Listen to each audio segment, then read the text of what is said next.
Hello friends, it's me, your old pal JJ, everybody's favorite, bouncing around on the old ball for another fun video with you guys. So recently I was cleaning out my old bedroom at my parents' house and I came across these things. I drew these 17 years ago, if you can believe that, back when I was still in high school. They are products of some sort of half-formed idea I had, which was to make flashcards of the important world leaders of the 20th century. In those days, I was big into the idea, and I guess I am still big into this idea today, that it is very important to be able to recognize historically important people visually, as well as be able to recognize their name. It's important to know what historically important people looked like, so that if, say, you come across a photo like this, you can immediately understand the significance of it. So yeah, I made these cards, and then I promptly forgot about them, but I thought it would be a fun little exercise to see if JJ of today can recognize all of the people that JJ circa 2002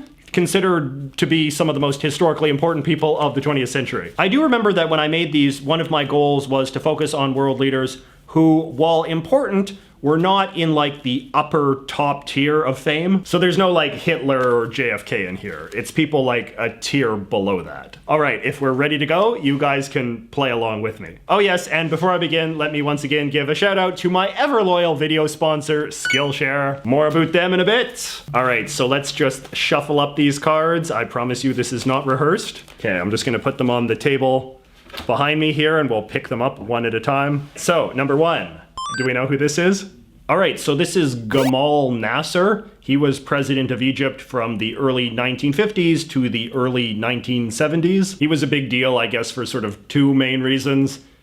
He was sort of the military guy who was involved in the overthrow of the Egyptian monarchy in the early 1950s. And then during the 1960s, he was very much involved in the wars that Egypt was launching against Israel. He was considered like really one of the big sort of charismatic leaders of the Arab world, particularly during the Cold War. You know, he was allied with the Soviets, so he was sort of seen as a strong Soviet ally in the Middle East. So this is my depiction of an elderly General Franco, who was the dictator of Spain from the late 1930s until, I think, 1976. Spain had had a terrible civil war in the 1930s between communists and fascists, and Franco was the head of the fascist side, and then that side ultimately won the civil war, and thus Franco became dictator of Spain. He remained in office for like this preposterously long period of time, you know, well beyond the reign of fascism in every other part of the world. From what I understand, the Spaniards have really started to turn sharply against his legacy these days, you know, tearing down his statues and this sort of thing. Franco is an interesting guy in that he reminds you just how new democracy is, even in parts of Europe where we think of it as being very entrenched. It's like, imagine if America had only been a democracy since the time of Richard Nixon.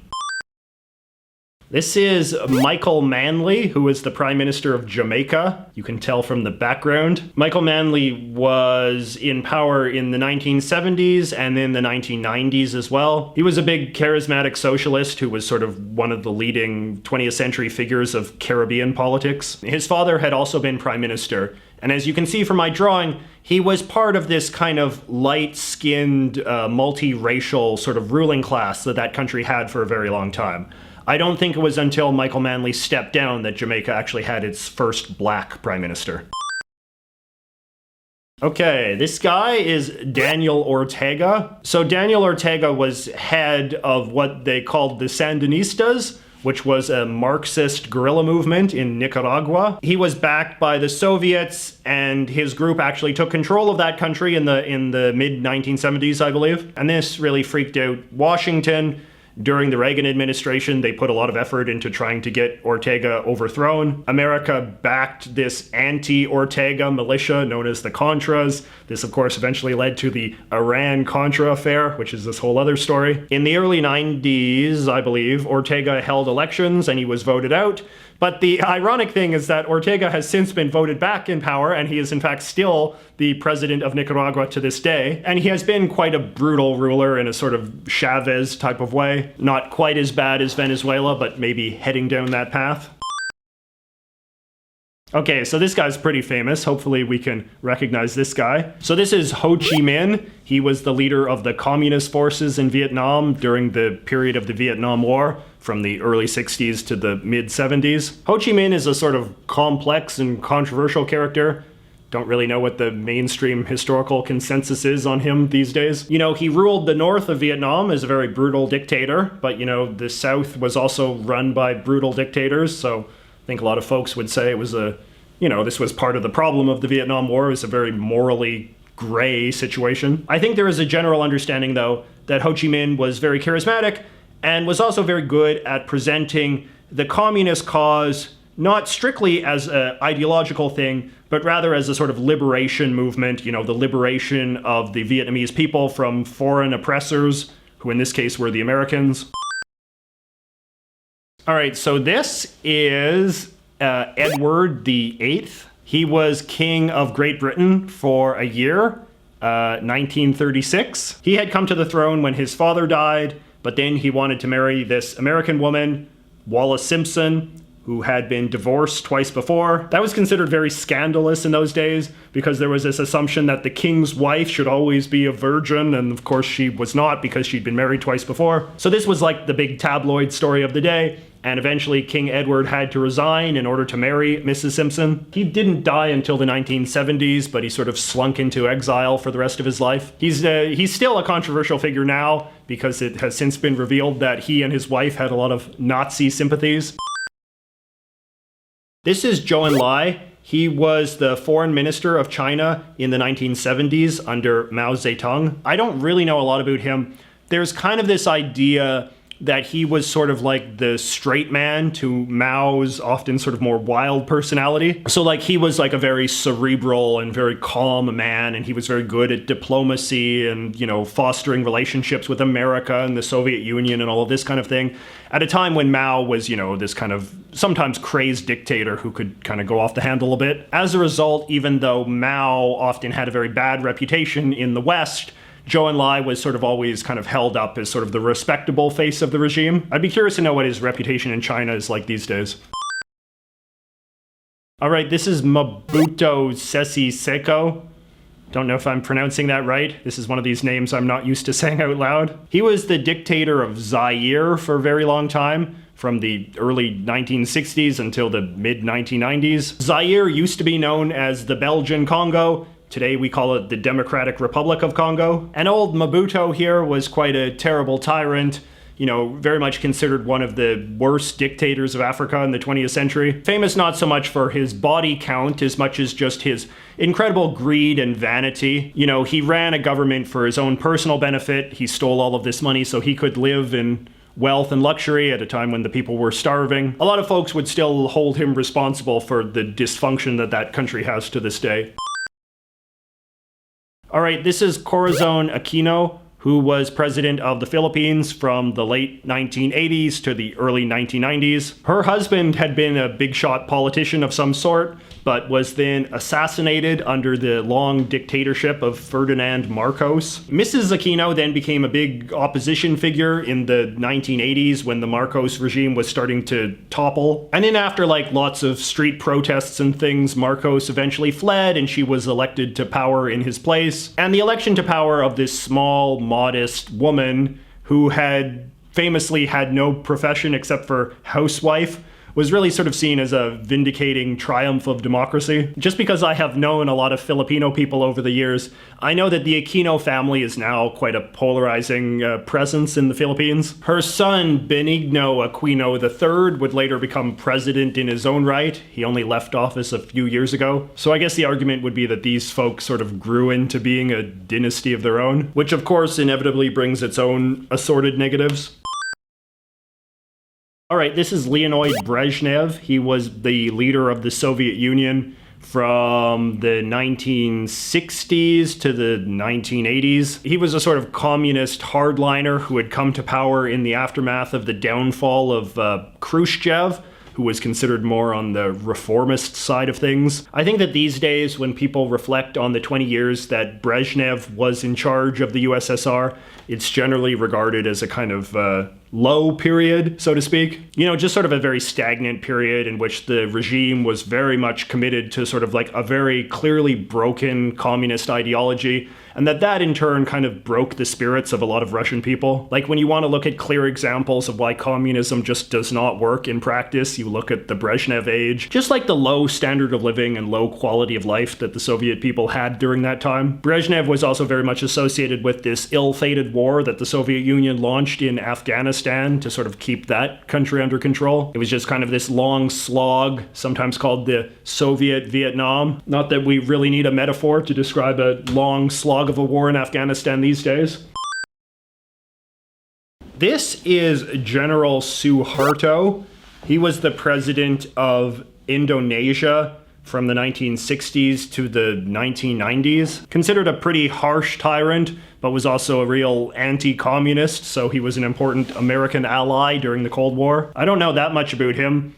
I know that his government launched quite a brutal war to conquer East Timor, which was a former Portuguese colony in the region. A lot of Canadians might know him because he has a sort of Canadian connection. He came to Canada for some sort of summit in the 1990s, and there was all these, human rights protesters out, and then the cops famously pepper sprayed the protesters, and that became this huge outrage that sort of went on and on and on in the press and the courts and things. All right, this is Hassan II. He was the king of Morocco for a very long time, I think from the 1960s to the 1990s. A common period of time for people to rule in the 20th century. I don't really know that much about him. He was, just the sort of most important leader of Morocco during the 20th century. I know he was quite an anti-communist, so he was on that side of things. He was the one that I think conquered the Western Sahara, country to the west of Morocco. All right, this is a friendlier guy. This is Archbishop Desmond Tutu. He was an Anglican archbishop during the era of apartheid in South Africa. In the 1970s and 1980s, at a time when the apartheid government was becoming increasingly dictatorial and totalitarian, the churches of South Africa were one of the few remaining bastions of freedom. And Archbishop Tutu was seen as somebody who sort of led the resistance to the regime from the pulpit. He was a very respectable man because he preached nonviolence at a time when basically all of South African society was consumed by violence. The dominant anti-apartheid movement of that time, the African National Congress, was engaging in terrorism to counteract the violence of the apartheid regime. And so Desmond Tutu was very much a man who sort of stood beyond all of that and sort of preached for non-violent solution, which was eventually what brought peace to South Africa. Desmond Tutu eventually won the Nobel Peace Prize, which was very fitting. A lot of subpar people have won that award over the years, so it is nice to remember that it has also gone to a few very deserving people. This is Hirohito, the Emperor of Japan, from the 1930s until the 1980s. When an emperor dies in Japan, they give him a different name, so he is now known as the Showa Emperor. Hirohito is sort of one of the great morally ambiguous characters of the 20th century. In the 1930s, Japan was very much run as a fascist military dictatorship, and the emperor wasn't really a very engaged person in the political system. But a lot of people would argue that even as a figurehead, he was kind of complicit in all of the crimes of the government of that era. Like the war in the Pacific that Japan launched was fought in his name and supposedly for his benefit. It was for his empire that they were conquering all of Asia. After the surrender to the Americans, the Showa Emperor had to denounce any claims to divinity, and in the new post-war constitution, they stripped all political powers from the emperor. He lived the last few decades of his life as a sort of very ordinary constitutional monarch. But when he would go to visit other countries and stuff, there was always a bit of awkwardness. In the same way that the Japanese understood themselves to be fighting a war for him, the Western powers very much understood themselves to be fighting a war against him. All right, and then lastly, this is a very contemporary figure. This is Lula da Silva. He was the president of Brazil from 2003 to 2011. I'm sure that my Brazilian viewers have a lot of thoughts on this man. The reason why I would have made a card about him back in the day is because he was considered a very big deal at the time because he was supposedly the first left-wing president elected in Brazil's history, or at least modern history. He had been a union leader of some sort during Brazil's long era of dictatorship. You know, labor unions, often important source of opposition to these sorts of regimes. He eventually founded something called the Workers' Party and ran for president a few times under it, eventually winning. When he eventually won the presidency, hopes were initially high that it was going to be a golden era for the poor and this sort of thing. But his government soon got bogged down in a lot of very significant corruption scandals. He was actually sentenced to prison a couple of years ago, where as far as I know, he is to this day. Although I understand that he still has a political base of some significance on the Brazilian left. You know, Brazil is a very divided country politically these days, which makes me a little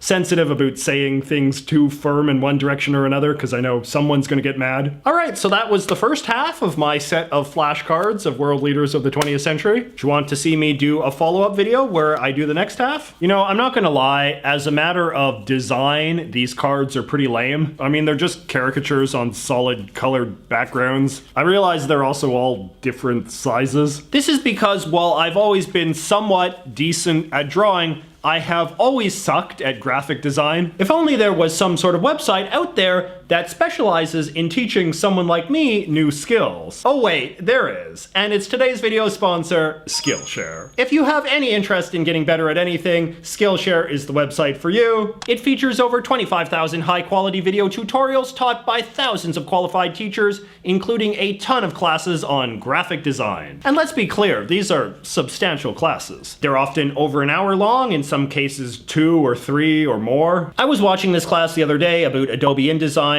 which is basically the program you need to master if you want to get good at designing posters or newspapers or, you know, flashcards. The guy teaching it was an Adobe certified instructor who really knew what he was talking about, and it showed. I'm hoping to watch some of his other classes, and hopefully by the end I'll be able to design better looking cards than these. Anyway, sign up to Skillshare using the link in the thing below and get a free all-access pass for 2 months. You will find something useful in there, I'm sure. By the way, and this is no longer the Skillshare part, if I was able to make better looking versions of these cards, do you think that's something you'd be interested in buying? I've been thinking of making some merch, and since this is mostly an educational channel, I was thinking it would be fun if the merch I made was educational in some way. Anyway, if that sounds like a good idea, or if you have any merch ideas of your own, leave them in the comments below. In a future video, I will profile the remaining cards, but until then, do not forget to like this video if you enjoyed it, subscribe if you haven't already, and I will see you all next week.